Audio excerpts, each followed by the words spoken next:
have joined Capgemini this year in March and still working at the moment to do my internship in the HR department and talent acquisition team.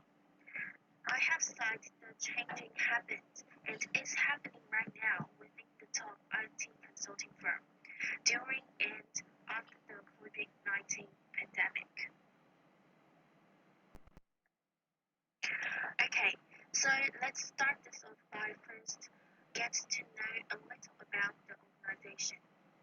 Capgemini is a French multinational corporation that provides consulting, technology, professional and outsourcing services.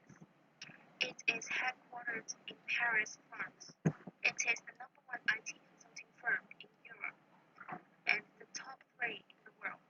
It is also called the four big IT consulting firms with IBM, Accenture, and Deloitte. And in China, the most revenue is coming from business of IT services and IT outsourcing.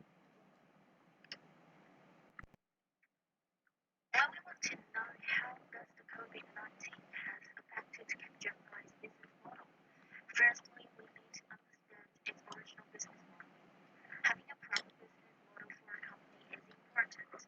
It can help the company to recruit talent and motivate management and staff. Also, the business models should be updated regularly or it will fail to anticipate trends and challenges ahead. I divided this into four focus areas. The company's core strategy for making profit, the main products or services the business plans to sell, the target markets, and the last, any anticipated expenses. Now, let's look at how COVID-19 has impact on the business model in these four areas. Capgemini's core strategy for making profit is the IT service projects provided to the clients.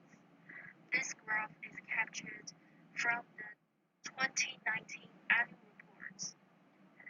The recent published in May this year. From the graph, we can see a steady increase on the revenue growth in the digital and cloud services, and now it encounters more than 50% of the whole group's revenue. Within Capgemini, there are two main project types in digital and cloud service line.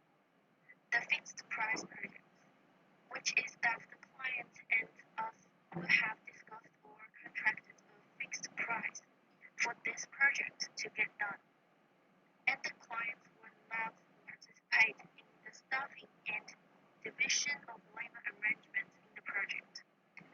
This form of project will make the company's interests more controllable and maximize the profit margin. For example, the project team can consist of a senior architect and 5 junior engineers, or 3 senior developer engineers on their own. This gives the company the flexibility to achieve a maximum profit. And the other type is staffing projects. The client will have specific information of the labor structure of the project team, and each experience level of the staff will have a certain amount of fee being paid by the client to us. So in this case, the profit is fixed and hardly have any room of changing this profit margin. After the COVID-19 has hit the world, staffing project has experienced explosive growth. This is not saying that fixed project deals have dropped. It's because of most of the clients are unable to have that many staff after their companies are experiencing a financial downtime. With the staff hired by themselves, they need to provide benefits such as superannuation funds, medical insurance, annual leave and sick leave benefits, and training for the staff.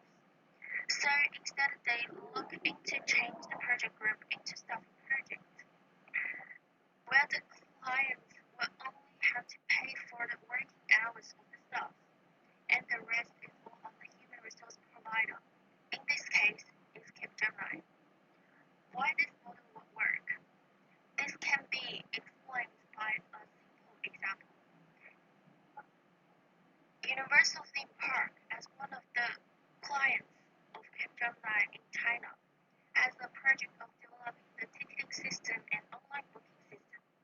As a theme park, they don't need to hire a whole team for developing the system, as they only need it once. So instead of hiring a whole team, they choose the way for them at the minimum cost, which is plan the team and know for that instance only need, for example, 3 development engineers for the first 4 months and the testing engineer for the next 2 months until the system goes live. Keep one IT support staff on site. Then that's all for the team. Due to the formal working contract in China lasts for 3 years, it is not cost efficient to hire all these people for 3 years, while the need using time of them is only for months. But a company like Capgemini has been doing the staff projects for years, and we have hundreds and thousands of staffing projects happening all around the country. We can easily send our technicians to the client's site and get the project done. And after they will move on to the next project, this doesn't mean that there's no possibility that staff at Capgemini would lose their jobs. As the digital field is evolving at all times, we must keep training our staff in order to let them be multi-skilled. Especially during the pandemic, a multi-skilled employee is always more needed than someone who can only do one thing. Thus, the training expenses has risen too at Capgemini. To be mentioned that there are over 20,000 online training courses free for all Capgemini staffs to enroll. And there is also a Capgemini University in Europe for more systematic learning and training provided by the company to the staff. So, unlike most of other companies that have been hit by the coronavirus epidemic, which has caused a downturn in their business, Capgemini's business actually experiencing a small peak, achieving further growth. Rapid business growth is a good phenomenon and can bring profit to the company, but this does not mean that the company's leadership would not face challenges. It can be said with certainty that the company's leadership will be challenged, just in a different way. With the increasing in staffing projects brings a high recruiting pressure on the talent acquisition team, as well as the leadership of the company. Since May in 2020, there are more than 100 staffs being hired every month at Shanghai office. The most challenge within the organization will be at the HR department. Some of the biggest challenges we are facing are cultural issues, developing employees, and managing people and resources. First, we look at cultural issues. As the employees are all from different backgrounds and they have been put into a team during such a short time, they might not fit in the team well enough, and also because the lack of cultural environment. Let's say the new project team is formed from all new employees. They all would not understand and get used to the Capgemini's culture. So cultural issues has been a big challenge in leadership. Then developing and training the employees has been another challenge. And the company's strategy. If the employees are keeping learning new things, whether it's technical skills or interpersonal soft skills, it will create value for the company in the future. For example, if the junior software developer engineer gets trained on some cutting-edge technologies, such as AI and big data, in the future, they can apply these skills to the new project they are assigned.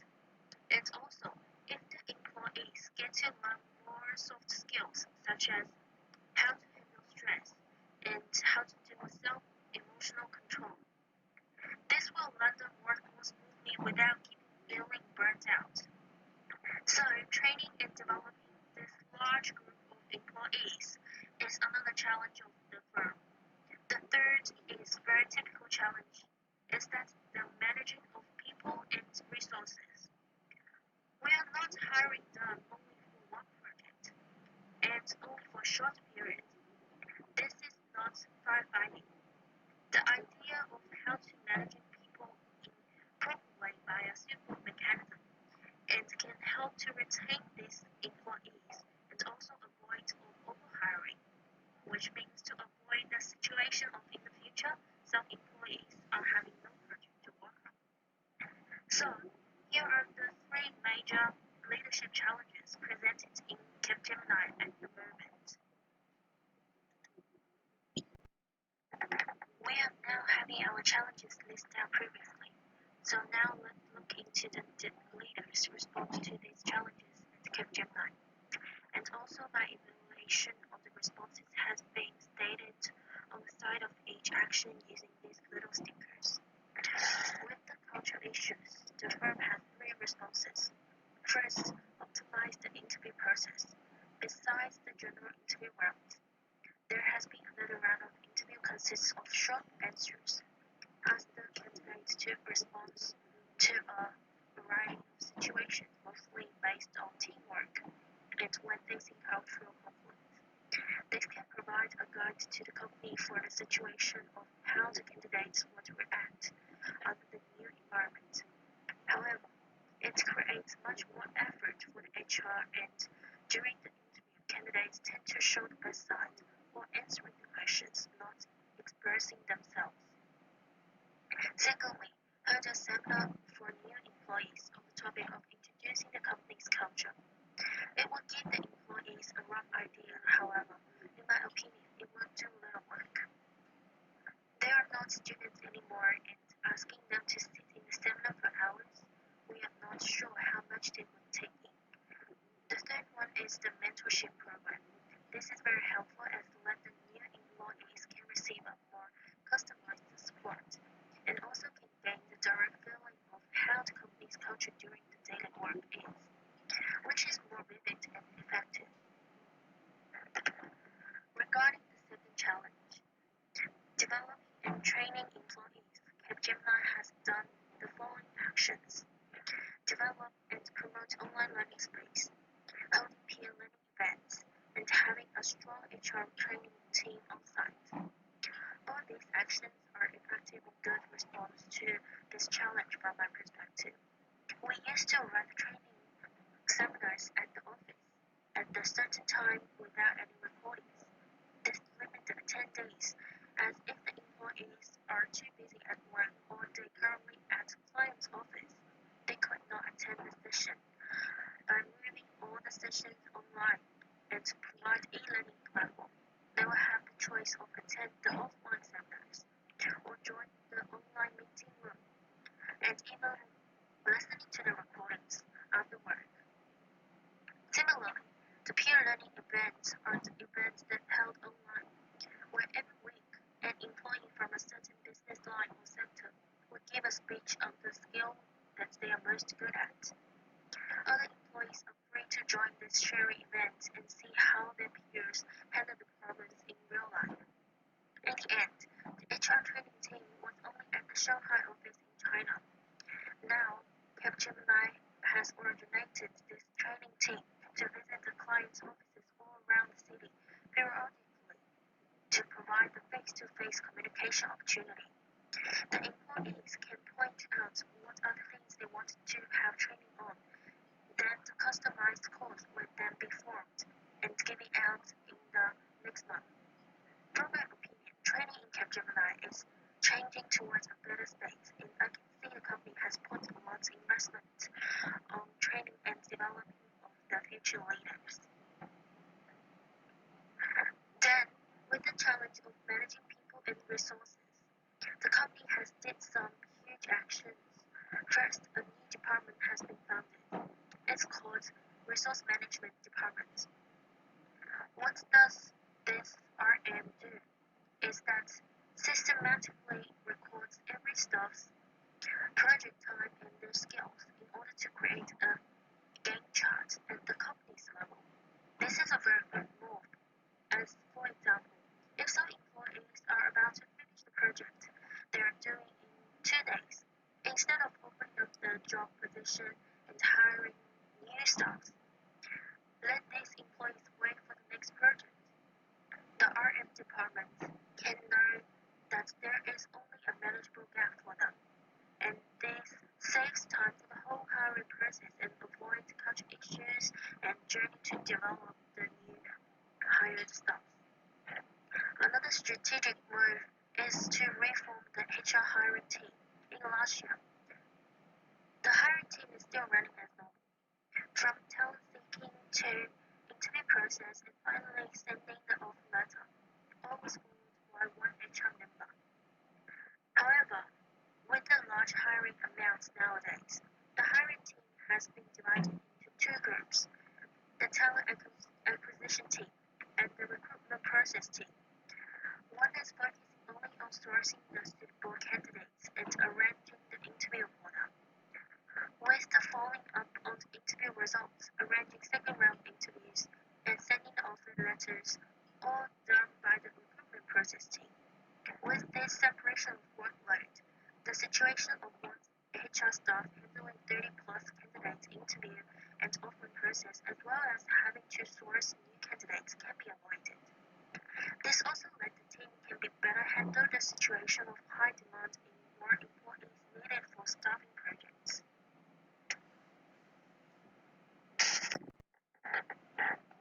The last part of my presentation today is on leadership's preparation in the next 12 months. This is divided into two little questions: how the leadership should prepare, and why should we have this preparation? How do we prepare? What are the changes leaders need to adapt, and what are the actions the leaders must take?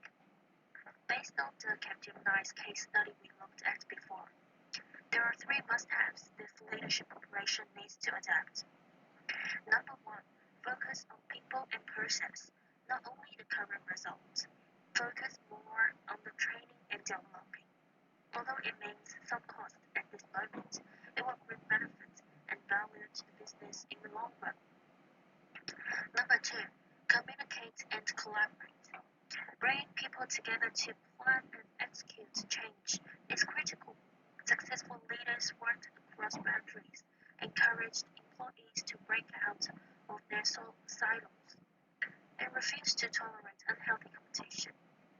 As successful leaders, need to include the employees in the decision making early on, to collaborate with the employees, not just working over them. Number three, make commitments.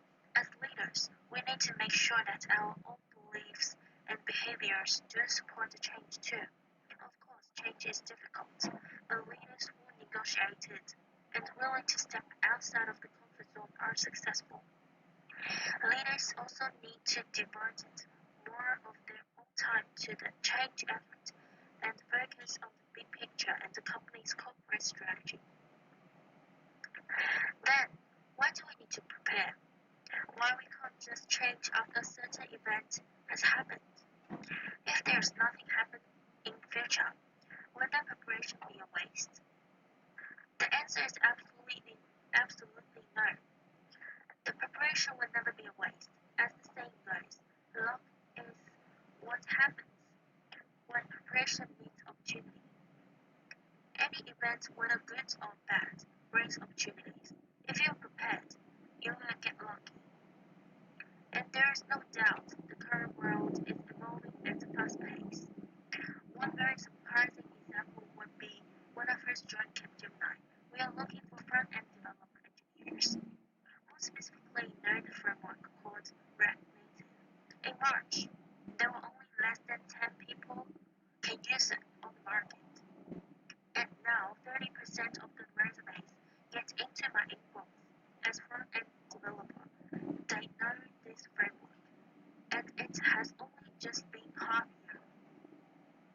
Especially with the digital and technology field, the development is at a very fast pace. If leaders are not adapting to changing environment, the leadership will soon be outdated. The last reason would be having a leader who leads change, can better align with the corporate strategy.